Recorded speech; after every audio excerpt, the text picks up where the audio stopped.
welcome to Chenshu. My name is Emily, and this is my brand new City Skylines build. We're starting out with some basic infrastructure and an interchange first, but while I'm doing that in the background, I want to chat about what I've been up to and where this channel is going.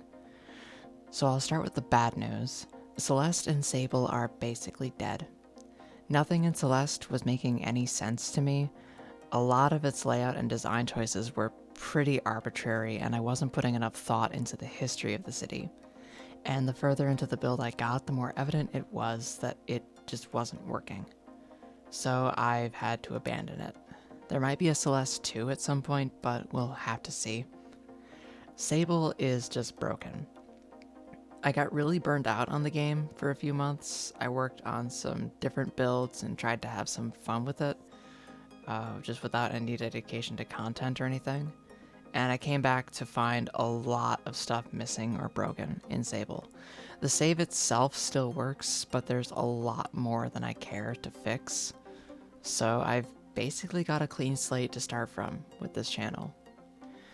The other thing I want to mention before I get into Chenshu is my health and how it impacts my content.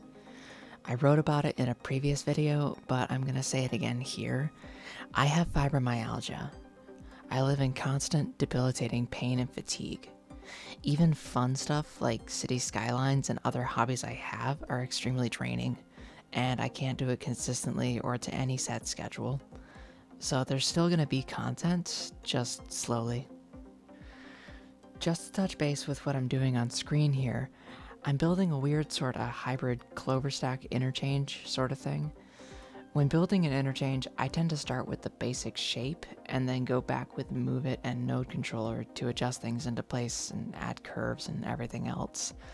And before you mention it, yes, I do have the Network Multi-Tool mod. I'm just not really familiar with it yet, and I prefer to do things this way. Also, sorry if this gets kind of frenetic and I seem to jump around a lot. I really thrive with these sorts of big, tedious projects, but I can't really approach them linearly, if that makes sense. So, Chenshu. Chenshu is going to be some of what I'd originally had in mind for Celeste and Sable, but done somewhat differently. It's going to be a very historically based build with a lot of contrasts that I expect will change significantly as we go through various iterations on the build. It'll be less optimistic than Celeste was in some ways, but I'm not building a dystopia here. Chenshu is a post-colonial city, which started as a small village, but grew to a financial capital during the colonial period. The build itself is set in the near future, like Celeste and Sable, right around the 2040s or so, and it retains some of their optimism. This is going to be a world where we successfully resolve and mitigate the effects of climate change and avoid catastrophe. I'll be drawing a lot of inspiration from Shanghai and Hong Kong, but this build has no set country. A lot of the assets I'll be using are Japanese and Korean, with some American and European buildings as well, but in terms of the history that defines the city, I'll be dealing with general concepts rather than specific historical events. A good bit will be loosely based on things that happened to China, but sadly I've had trouble finding very many Chinese assets on the workshop, and I simply don't have the energy to do the build and also research all the relevant events in China's history. Working with general concepts lets me get a bit more creative and do things that maybe I wouldn't do if I were following a strict set of events. This is a representation of a place that could exist and things that could happen based on and inspired by real places and events, rather than an attempt to recreate a real place or portray real events. So why Chenshu? The name Chenshu is derived from Mandarin, Jianshui Ko, for shallow inlet. Sorry if I'm butchering the pronunciation or the words themselves. I did do a little research, and Chenshu Ko seems to have been the best option. And if I'm wrong, you can yell at me in the comments and I'll feel bad about it for weeks. But I figured the colonizers asked the locals for the name they give this place, and just as I butchered the pronunciation of it, in their colonial ignorance, they butchered and corrupted and shortened it to Chenshu.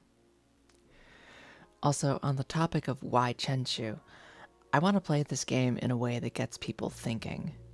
There are real historic events that are the basis for the world we live in today, events whose impacts persist long after they happen. The past shapes the future, and the choices we make now can shape our own for better or worse. Things look the way they do for very real, very material reasons. Earlier, I said that Chenshu would be a place with a lot of contrasts that will change a lot as we go through different iterations. What I meant by this is that, like Celeste and like the ideas I had for Sable, there will be a close coexistence of old and new architecture, colonial and vernacular architecture, big infrastructure projects, and nature. I want these contrasts to be as visible and close together as possible. Some areas may seem incomplete as I release videos, and more often than not, it's likely because I expect to change things later on. I also said that Chenshu would be less optimistic than Celeste. I was never planning on building a utopia, but dystopia is too boring to me. Chenshu grew up during the era of modernist planning, with a colonial mindset toward nature and land use. What America did to its own cities in the 20th century, Chenshu will have been learning from in real time. It's a place that, like a lot of places, made some pretty poor planning choices, and now has to deal with them and find solutions to the problems they created. But I think that even despite the flaws I'll build into it, Chenshu will be a beautiful city. During Chenshu's growth in the 20th century, I'm thinking there would have been a regional or national program of highway infrastructure construction, of which this interchange was a result. The planners of Chenshu would have been looking at places that were also seeing an increase in automobile use, places that were already using and building lots of freeways. I looked at Hong Kong and New York for inspiration, which you'll see in later episodes, but what I try to emulate is far from unique to those places. Cities strangled by freeways, cut off from their waterfronts, and, at least in the American context, choked and smothered by surface parking are pretty common. There'll definitely be lots of rail and pedestrian infrastructure, but that's for later episodes. At this point, the build is starting to wrap up, so I'll leave you with some cinematic shots. Thanks so much for watching, and I'll see you next time.